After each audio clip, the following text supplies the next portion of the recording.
आप सभी को नमस्ते। उम्मीद है आप लोग सब ठीक हैं।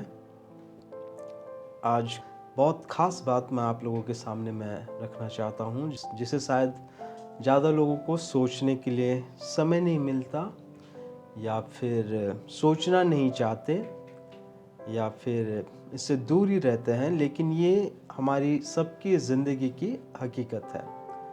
मान लीजिए कि आप एक जगह 6 महीने के अंदर जा रहे हैं और उस जगह पे आप हमेशा के लिए रहने वाले हैं।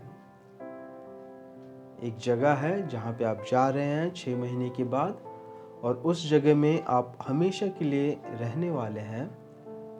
अगर आप उस जगह में जाने के लिए अगर आप तैयार नहीं हैं, तो शायद हम एक मूर्ख की तरह हम अपने आप को समझेंगे, क्योंकि कोई एक जगह जाने के लिए हमें तैयारी करना बहुत ही ज़रूरी है। क्या लेके जाना है, क्या नहीं लेके जाना है, और किस तरीके से उस जगह पे रहना है, किस तरीके से उस जगह पे हमें क्या क्या कायदे कानून हैं। अगर इसके बारे में हमने अगर नहीं जानना चाहा, तो वो शायद हमारी ज़िंदगी की सबसे बड़ी गलती होगी। और इसी तरीके से ज़िंदगी की एक बहुत बड़ी हकीकत ये है, और वो है मौत। हम लोगों को जन्मदिन के बारे या फिर खुशी से जो चीज़ें होती हैं उसके बारे में हमें सुनना अच्छा लगता है और उसे मनाना अच्छा लगता है। अच्छी बात है, हम सबको मनाना चाहिए। लेकिन इससे ज़्यादा और बहुत ही ख़ास एक चीज़ है, और वो है मौत। और मौत एक ऐसी चीज़ है जिसके बारे में ना हम सुनना चाहते हैं, जिसके बारे में हम ना जानना चाहते हैं। और सबसे बड़ी बात तो ये है कि हमें मौत आएगी, और इसके लिए हम अपने आप को तैयार भी नहीं करना चाहते हैं। मौत एक ऐसी चीज़ है जिसका कभी किसी ने स्ट्राइक नहीं किया कि मौत नहीं होनी चाहिए करके। और ये आगे भी होता रहेगा। आने वाले दिनों में कोई स्ट्राइक नहीं करेगा कि मौत ना हो करके, क्योंकि मौत ज़िंदगी की सबसे बड़ी हकीकत है।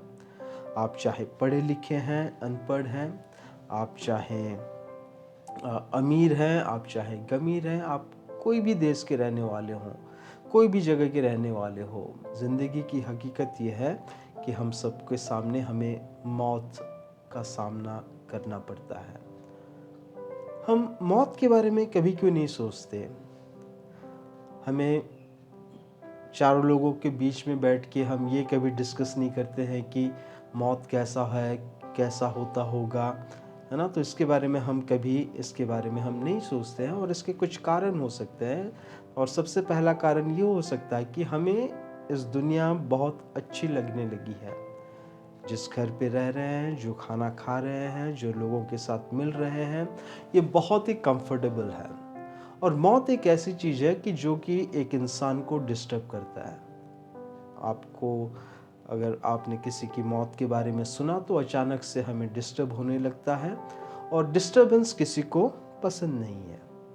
मान लीजिए कि आप अपना टीवी देख रहे हैं, और टीवी का रिमोट किसी ने अगर आपके फेवरेट प्रोग्राम या गेम्स या क्विज़ या कोई भी पिक्चर आप देख रहे हैं, अचानक से आके अगर कोई आपसे रिमोट छीन लेता है, तो वो हमें अच्छा नहीं लगता है। क्योंकि हमें वर्तमान में कोई भी अगर हमें डिस्टर्ब करे ना, तो वो हमें बिल्कुल पसंद भी नहीं है। और शायद ये एक कारण हो सकती है जिसकी वजह से हम मौत के बारे में हम सोचना नहीं चाहते, क्योंकि ये जगह जो है बहुत ही आराम है, बहुत ही कंफर्टेबल है। दूसरी कारण ये भी हो सकती है कि हम एक रिश्ता को ख़त्म नहीं करना चाहते हैं। और मौत क्या करती है? मौत हमें अलग करती है, एक रिश्ता जो है उसे ख़त्म करती है। और शायद कोई भी रिश्ते को ख़त्म करना हमें अच्छा नहीं लगता है, ख़ासकर जब वो हमारे नज़दीक होते हैं। जैसे कि हमारे मम्मी पापा हो गए, या भाई बहन हो गए, या पति पत्नियां हो गई, या कोई भी बहुत जो नज़दीक के हैं, उनके साथ हमारा रिश्ता बन के रहना है। हम नज़दीक के जो हैं उनको हम कभी खोना नहीं चाहते। जब मैं 7वीं क्लास में था, मेरे पापा गुजर गए। उसके बाद मम्मी ने मम्मी का रोल और पापा का रोल दोनों को निभाया। और जैसे मैं बढ़ता हुआ गया, मेरे को एक चीज़ का एहसास हुआ कि घर में पिताजी का ना होना, और इस चीज़ को कभी-कभी दुःख लगता था। लेकिन बाद में जब मैंने औरों को देखा जहाँ पे उनके घर में पिता भी नहीं है और माता भी नहीं है, जो कि अनाथ हैं, इन सब चीज़ों को देख के दुःख हुआ और पिता ना होने का महसूस हुआ। रिलेशनशिप जो है, मौत हमें क्या करती है, वो अलग कर देती है और एक एहसास दिलाती है कि शायद कोई हमारे साथ होता तो अच्छा होता, और मौत जो है उसे वो अलग करती है। तीसरा कारण ये हो सकता है मौत से हम क्यों नहीं सोचना चाहते, क्योंकि किसी ने इसका अनुभव नहीं किया है, किसी को ना इसका एक्सपीरियंस नहीं है, मरने का एक्सपीरियंस नहीं है। और ये मरने के बाद ना अकेले जाना पड़ता है, इस दुनिया से हमें अकेला जाना पड़ता है। कोई रिश्तेदार नहीं आते, कोई दोस्त नहीं आता, कोई दुश्मन नहीं आता, हम सबको अकेले जाना पड़ता है। क्यों? क्योंकि हमें मौत का एक्सपीरियंस नहीं है। और लॉकडाउन के समय में हमने ये देखा कि हमें अकेलापन का कैसे महसूस हुआ। कई बार दोस्त हमारे संग थे, रिश्तेदार हमारे संग थे, लेकिन बहुत बार हमने अकेलापन भी महसूस किया क्योंकि हमें इसका अनुभव नहीं था। लॉकडाउन का अनुभव किसी को नहीं था। अगर दोबारा लॉकडाउन होता है ना, तो सबको पता है क्या करना है, क्या नहीं करना है, क्योंकि हमें इसको हैंडल करना अब हमने सीख लिया है। लेकिन मौत एक ऐसी चीज़ है जिसको हम ना कभी एक्सपीरियंस हम नहीं कर सकते हैं, और हमें पता नहीं है कि इसे किस तरीके से हमें हैंडल भी करना चाहिए। कुछ लोगों का ये मानना है, चौथी चीज़ मौत के बारे में, कि मौत जो है वो हकीकत नहीं है, एक्चुअली में वो होता नहीं है। मौत जो है वो रियल नहीं है, क्योंकि जब एक इंसान गुजर जाता है तो वो हमारे मन में रहता है, या फिर बच्चों के मन में रहता है, या फिर रिश्तेदारों के या पति पत्नियों के मन में रहते हैं। इसलिए क्योंकि वो मन में रहते हैं, इसलिए मौत जो है वो हकीकत नहीं है। किसी ने इस तरीके से कहा, अगर आपको कोई भी, अगर आपको ज़्यादा दिन के लिए, अगर आपको याद रखना चाहते हैं, या किसी के और के मन में अगर आप ज़्यादा दिन के लिए रहना चाहते हैं, तो 4 चीज़ों का हमें देखना चाहिए। सबसे पहला चीज़ तो ये है कि हमें एक पेड़ को लगाना है। अगर जब वो जैसे ही पेड़ बढ़ता जाएगा, वैसे ही लोग हमें याद करेंगे, ये कह के कि इस पेड़ को किसने लगाया। या फिर एक घर बनाना चाहिए जहाँ पे लोग आते जाते रहेंगे तो ये कहेंगे कि ये घर उनका है। या फिर एक किताब लिखनी चाहिए, जब कभी भी कोई किताब उसे पढ़ेगा तो वो आपको याद करेगा कि इस किताब के लेखक कौन है। या फिर बच्चे होने चाहिए जहाँ पे आपको गुजर जाने के बाद आपके बच्चे आपको याद करें। लेकिन ये चारों चीज़ एक ऐसी चीज़ है, कुछ समय के बाद ये भी गुजर जाती हैं, और लोगों का ये मानना है कि हमारी जो एक्शंस है, हमारी जो सोच है, वो लोगों के मन में हमेशा याद रहता है। इसलिए मौत एक हकीकत नहीं है। Death is not real. कई लोगों का ये मानना है, 5वीं चीज़ मौत के बारे में, स्वर्ग और नर्क नहीं है, और हम खुद अपना स्वर्ग और नर्क हम बनाते हैं। 6वीं चीज़ ये है कि हमारा पुनर्जन्म होता है। एक बार हम मर जाते हैं, फिर उसके बाद हमारा जन्म फिर से होता है। और इसमें सिर्फ एक ही चीज़ थोड़ा मुश्किल लगता है, अगर एक इंसान का पुनर्जन्म फिर से होता है तो उसका पुराने दिनों में क्या हुआ था, उस इंसान को याद क्यों नहीं रहता। अगर मान लीजिए कि मेरा पुनर्जन्म हुआ है, तो मुझे मेरे पिछले जन्म में भी क्या हुआ था ये मुझे याद रहना ज़रूरी है, ताकि मैं आपको बता सकूं कि मैं कौन था या कैसे था करके। 7वीं चीज़ मौत के बारे में ये होती है कि आपका शरीर मर जाता है, लेकिन आपकी आत्मा जो है वो और एक जगह में जाके बसने लगता है। जो जिंदा है उस जिंदे चीज़ों में वो बसने लगता है। आठवीं चीज़, कुछ लोगों का ये कहना है कि मरने के बाद वो एक अच्छी जगह पे जाते हैं। कोई बुरी जगह पे नहीं जाता है, लेकिन हम सब एक अच्छे जगह पे हम जाते हैं। तो ये कुछ विचार हैं, ये कुछ सोच है जो कि हमारे चारों ओर हैं, और ये लोगों की सोच है, और ज़रूरी नहीं है कि हर एक लोगों की सोच एक जैसी होनी चाहिए। लेकिन हमें ये जानना बहुत ही ज़रूरी है, हकीकत क्या है, मौत के बारे में हकीकत क्या है।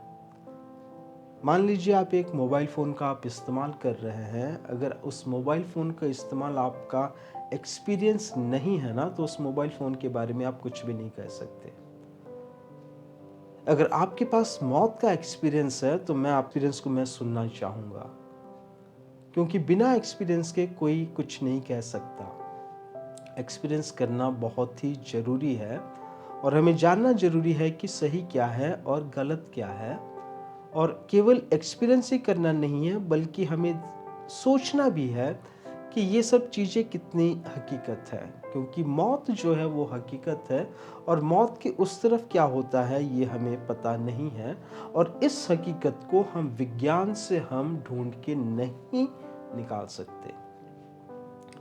विज्ञान एक ऐसी चीज़ है जो हमेशा अभी क्या हो रही है वो इसके बारे में बता सकती है, लेकिन मौत के बारे में नहीं बता सकती, क्योंकि इंसान जो है जब वो मरने के बाद उसके साथ क्या होता है विज्ञान नहीं बता सकती, क्योंकि वो फ्यूचर में चला जाता है, वो भविष्य में चला जाता है।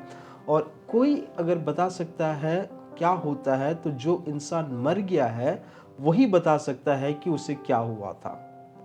जो जिंदा है वो कभी नहीं बता सकता। हम स्पेकुलेट कर सकते हैं, हम ऐसा हुआ होगा वैसा हुआ होगा करके हम सोच सकते हैं।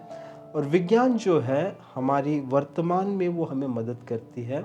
जो चीज़ें हमारे सामने आती हैं उन चीज़ों से वो कैसे आती है, क्यों आई है, इन चीज़ों का वो बता सकती है। लेकिन जो चीज़ें उनके सामने नहीं है, जिसका कोई एविडेंस नहीं है, विज्ञान हमें नहीं बता सकती। विज्ञान नहीं बता सकती, साथ में हमारे सेंटिमेंट्स भी नहीं बता सकते, क्योंकि इंसान की जो सेंटिमेंट है वो बदलती है, समय समय पे वो बदलती है। आज हम किसी को बहुत प्यार करते हैं, अचानक से किसी को हम नफ़रत करने लगते हैं, और अचानक से कभी ना हम उनसे प्यार करते हैं ना कभी हम उनसे नफ़रत भी करते हैं, हम बीच में आ जाते हैं। तो हमारी ये जो फीलिंग्स जो है ना ये बदलते रहते हैं। इसलिए ना विज्ञान बता सकती है ना हमें सेंटिमेंट्स बता सकते हैं। अगर कोई एक चीज़ है जो वो बता सकता है वो है परमेश्वर का वचन बाइबल, क्योंकि बाइबल में हम एक ऐसे व्यक्ति के बारे में पढ़ते हैं जो कि जिन्होंने मौत का सामना किया, और वह मौत की एक्सपीरियंस उन्होंने की है। और वो एक ही है जो कि हम जानते हैं कि यीशु मसीह। लेकिन उनके बारे में सोचने से पहले हम कई चीज़ों को देखेंगे कि मौत के बारे में बाइबल हमें क्यों बताती है। और मैं आपसे विनती करता हूँ कि सब्जेक्ट के लिए आप अपना मन खोल के, दिल खोल के सोचिए, क्योंकि ये आपकी ज़िंदगी की हकीकत है। मौत मेरी ज़िंदगी की हकीकत है, और इसके बारे में समझना, जानना हमारा फ़र्ज है। बाइबल हमें ये बताती है कि मौत एक सच्चाई है, एक सच्चाई है। ये कोई आइडिया नहीं है, हकीकत है।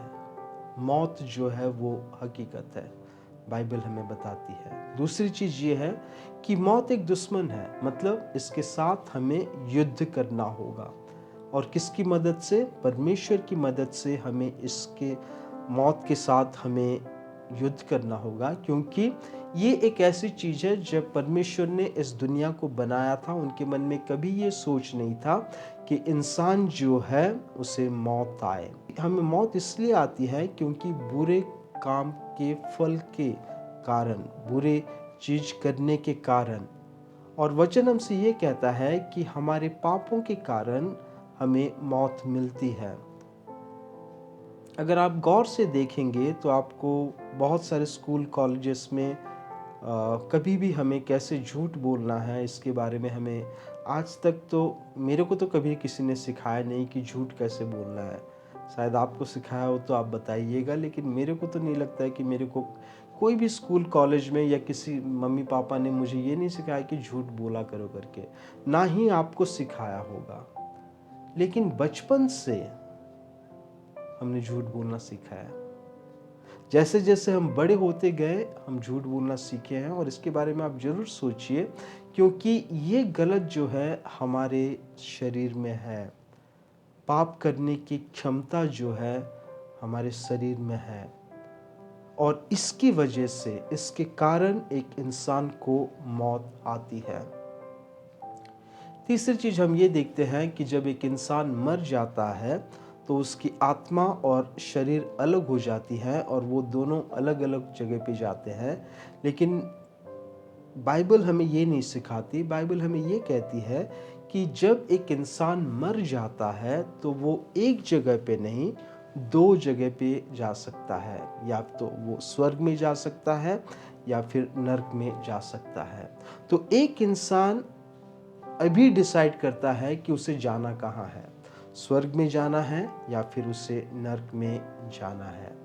और हम ये भी देखते हैं, बाइबल हमें ये बताती है कि मौत के बाद एक इंसान का न्याय होता है। इसका मतलब ये है कि रोज परमेश्वर हमारे लिए डायरी में लिख रहे हैं कि मैं क्या कर रहा हूँ, क्या सही कर रहा हूँ, क्या गलत कर रहा हूँ।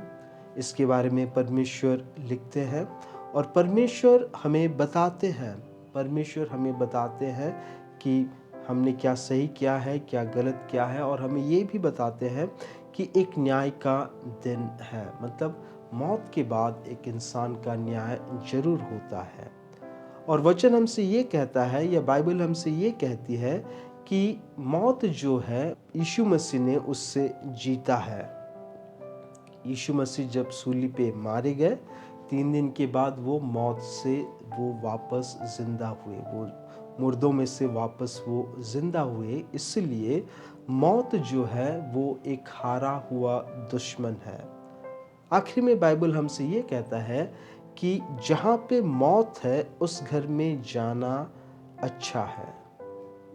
जहाँ पे जन्मदिन है, या फिर जहाँ पे खुशियाँ मना जा रही है, या फिर शादियाँ हैं, उससे अच्छा उस घर में जाना जरूरी है जहाँ पे मौत हुई है, जहाँ पे उदासी है। क्योंकि वचन के अनुसार, बाइबल के अनुसार हम ये देखते हैं कि खुशी से अच्छा दुख होता है। क्योंकि जब हम दुख में रहते हैं तो अपने आप को हम क्या करते हैं, अपने आप को हम रिफाइन करते हैं, अपने आप को हम साफ करते हैं, और समझने की कोशिश करते हैं कि हमारी ज़िंदगी में ये सारी चीज़ें क्यों हो रही हैं। तो इसका मतलब ये हुआ कि हमें एक दिन मौत का सामना करना पड़ेगा, और हमें इसके बारे में सोचना ज़रूरी है जब हमारे पास वक्त है, जब हम जिंदा हैं।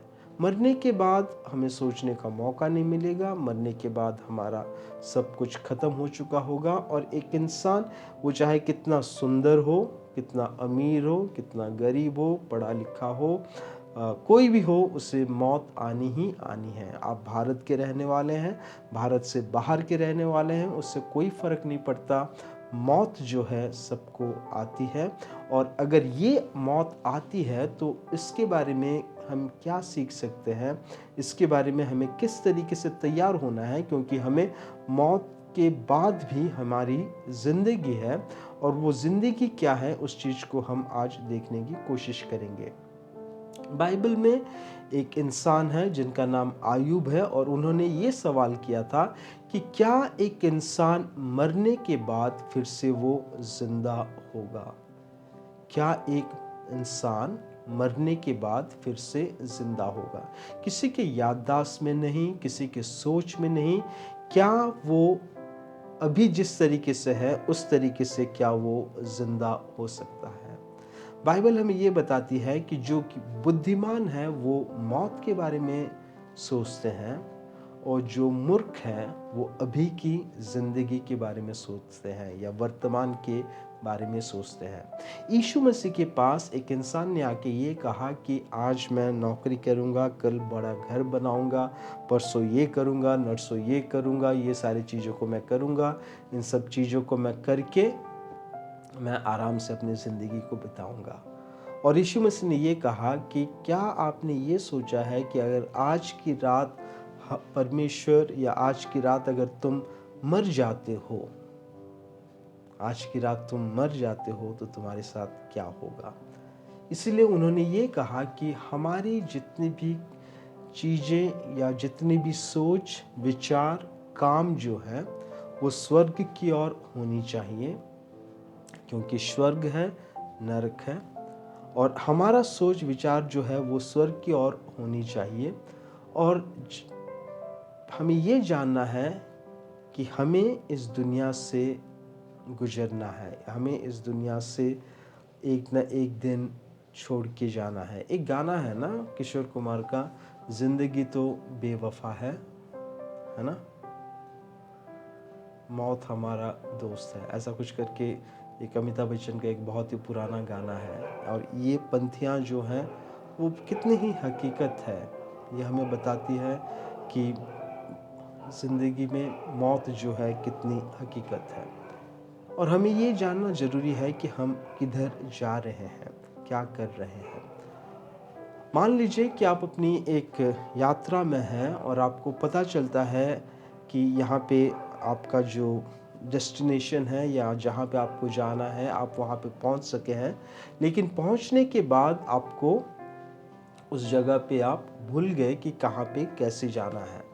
वहाँ पे आपको मान लीजिए कि दो लोग दिखाई देते हैं, एक वो जो कि जिंदा है और एक वो जो कि मरा हुआ है।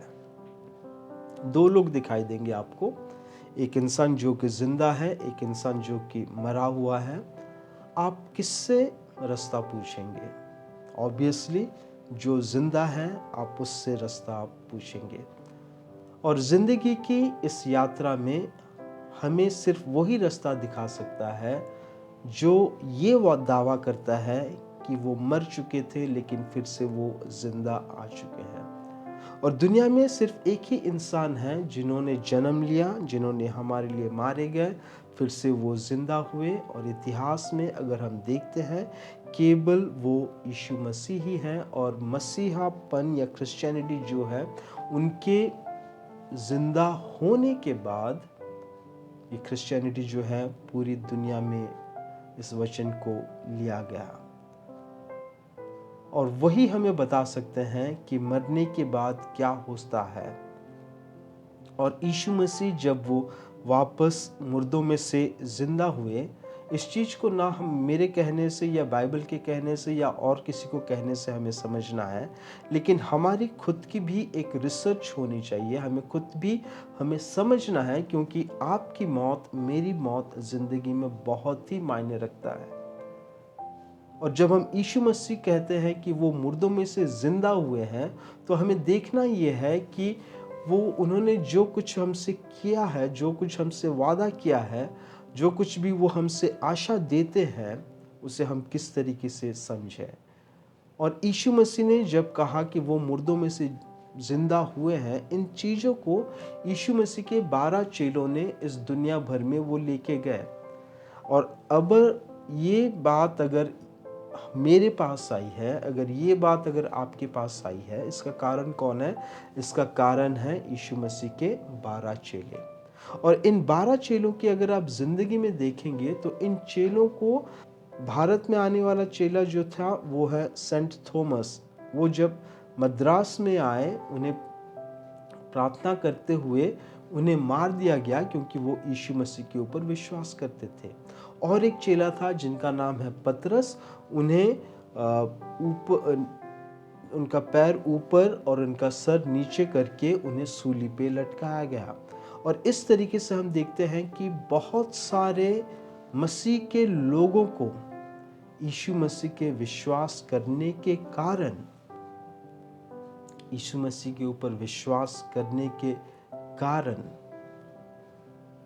उन्हें अपनी जान गंवानी पड़ी। क्यों? क्योंकि सिर्फ 12 चेलों ने तय किया था कि यीशु मसीह जो है वो मुर्दों में से जिंदा हुए हैं, और उनकी बातों को लोगों तक पहुंचाने के लिए इस चीज को अपनी जान गंवानी पड़ी। चेलों ने अपनी जान गंवाई, लोगों ने अपनी जान गंवाई, और आने वाले दिनों में बहुत सारे लोग होंगे जो अपनी जान को गंवाएंगे। और खुशी या सोचने की बात यह है कि आपको जब वो लोग अपनी जान गंवाते हैं, आपने कभी नहीं पढ़ा होगा कि वो लोग भी अपना हाथ उठाया था या फिर वो लोग भी डिफेंड में आए थे। ज़्यादातर हम यही देखते हैं, ज़्यादातर क्या, हम सब जगह हम यही देखते हैं कि मसीह के लोगों के ऊपर दूसरे लोग आके मारते हैं, लेकिन वो खामोश रहते हैं, वो खामोश रहते हैं।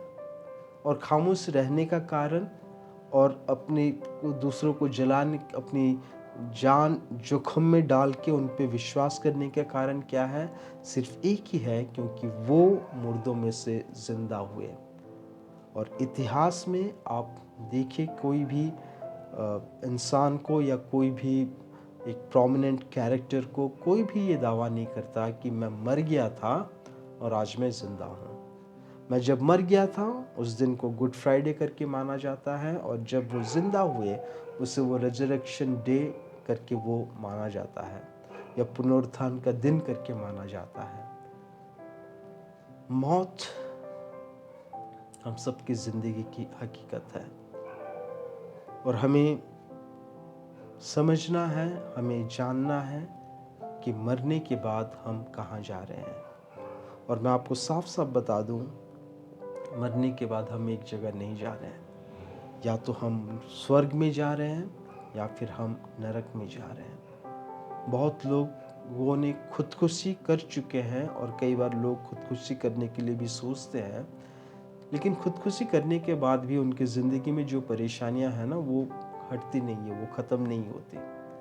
क्योंकि मरने के बाद भी एक इंसान की ज़िंदगी होती है। मैं आपसे विनती करूंगा कि अगले संडे को भी जब हम इस मौत और मौत के बाद की बातों को हम सोचें समझें, मैं आपसे विनती करूंगा कि आप अपने खुले दिल से, खुले मन से चीज़ों को समझने की कोशिश करिए, क्योंकि हमारी मौत बहुत ही मायने रखती है। आइए हम प्रार्थना करें। यीशु मसीह, हम आपके चरणों में आते हैं और इस वक्त के लिए हम धन्यवाद देते हैं कि आज हम जिंदा हैं, और जो सांस हम ले रहे हैं ये आपकी ओर से हमारे लिए तोहफा है पिता।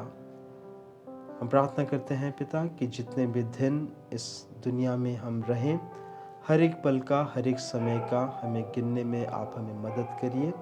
प्रार्थना करते हैं कि आपकी महिमा के लिए हर एक कार्य को करने में आशीष दीजिए। धन्यवाद देते हैं कि आपने हमारी इस प्रार्थना को सुनी है। ये प्रार्थना हम यीशु मसीह के पवित्र नाम से मांगते हैं, आमीन। सबको जय मसीह की। परमेश्वर आप सबको आशीष दे। अगले संडे आप जरूर और मौत के बाद क्या होता है इस चीज़ को आप सुनने के लिए आप तैयार रहिएगा। बीच में आप इसके बारे में भी ज़रूर सोचिएगा, और आप अगर हमें जानते हैं या आप मुझे भी जानते हैं तो इसके कोई भी सवाल है या कोई भी चीज़ है जिसमें मैं आपकी मदद कर पाऊँगा, मैं अपने आप को एक सौभाग्य समझूंगा अगर इस चीज़ में मैं आपको मदद कर पाऊँ। परमेश्वर आप सबको आशीष दे। सबको धन्यवाद।